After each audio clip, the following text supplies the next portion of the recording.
Ako si John Rex Katahom, isang Bachelor of Science in Agriculture, majoring in Animal Science. Kag ini ang istorya sang akon paghimakas.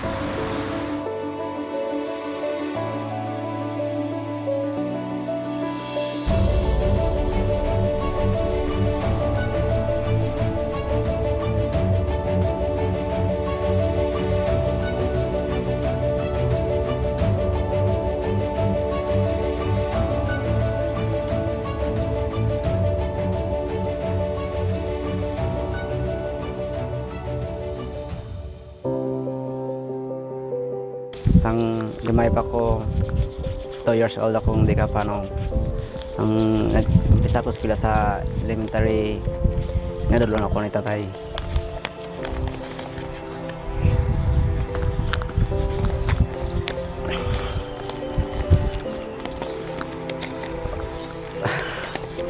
Nadulon ako ni tatay kaya hindi ko kaya magpanakang raya nga parnawan. Almost 2 meters ang parnawan. Tapos pagkahapon,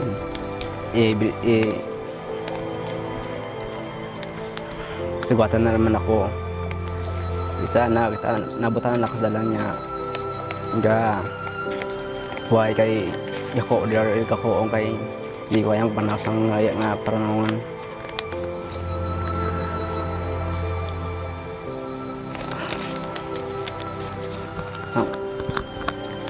Sang sige pang pagdalong tayo nakan sa eskwela pag elementary ay mga tao gambal nga sige hindi ko kaya kaya ito sa kanya kamansanan pay why tayo nagsuko para nga eskwela ko sa mga tao gambal nga lang hindi ko kaya pero try ko lang hasta sa matapos ko high school ko why ko lang napansin kaya hindi man ra adlang pra kanakan para makatapos ako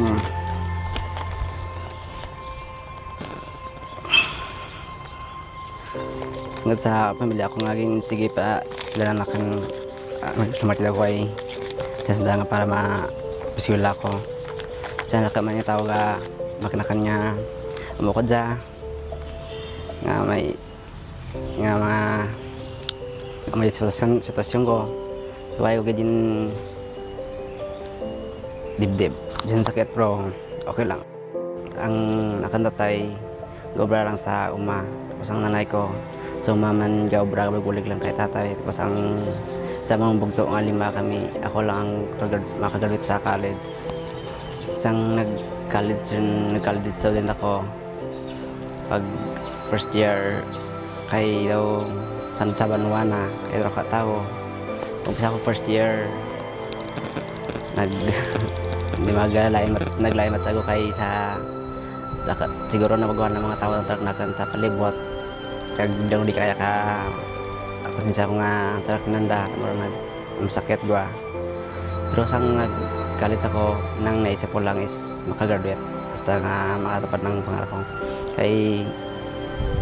bang na sa rabot sa balay nagkama ko na dapat hindi pagdibdiban ang mga tao kay anda ada naman nasta sandara pero ikaw dapat isigyan mo lang pag-eskwela kay pag college ko ang naisip ko lang is makagraduate saan ka man niya bal sa mga tao yapon hindi man tamalikawan ang isip ko lang nga ang kamasanan ay hindi man lang para mga katapos dapat imuam lang inspirasyon ng mga ambal sang tao tapos ang kapansanan mo imuon mga ability kay ang pag-graduate hindi nakatarak sa hadlang sa kapansanan mo kay di tanan na tao pareho sa aton may different taten amor tao ka Ginoo amambal ko lang sa mga iba sa mga graduating student or eskwela pa lang na dapat hindi ko magsuko pag hindi pa kuyangan ang kwarta nga ginatawag kang gastos ang pamilya nyo kaninyo kay ang pangbuhat lad hindi naglag isa pa dapat natin mo is ang mag-focus sa goal natin ang mga pangutya sa mga tao or may mga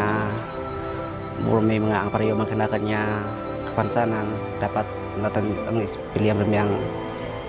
ang sama ang mayad kag hindi natin pag isa lang mga ka mga tao kay ang sa mga tao sa vlog lang na kung paminsaran mo san kaysa sakit man to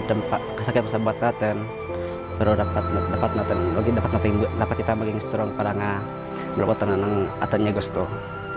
kaya ang dapat tanimoon ang magpursige dapat kay sorry para madrak natin ang ginapadayon natin ang masana natin makabulag kita sa pamilya natin sorry sa talad nagagabit na ko paslapat ako kay nanay tatay sakripisyo nanda paslapat ko sa mga tao nga pa pangusga kay kung may tungod siya nanda siguro di ko maisip nga magpursige ako kay Lord niya siya ako nagsakripisyo nga tao na para sa iba pero ay ako nagsako sa pangabuhi para nga makatapos ang sa struggle nga nagyan ko sang elementary to college ang bako lang sa kagulingan ko ang una nagid is magpasalamat kay sa Ginoo aga sa pamilya ko ag sa teachers nga nagbulig nakon sa isatyo nga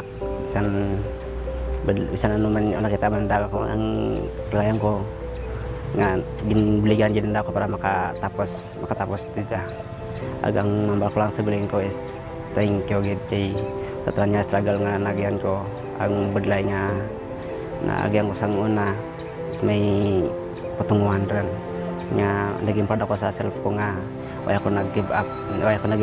up sa gulingan ko nga makatapos gid. Ako si John Rex Katahom, isang Bachelor of Science in Agriculture, majoring in Animal Science. Kag ini ang istorya sang akon paghimakas.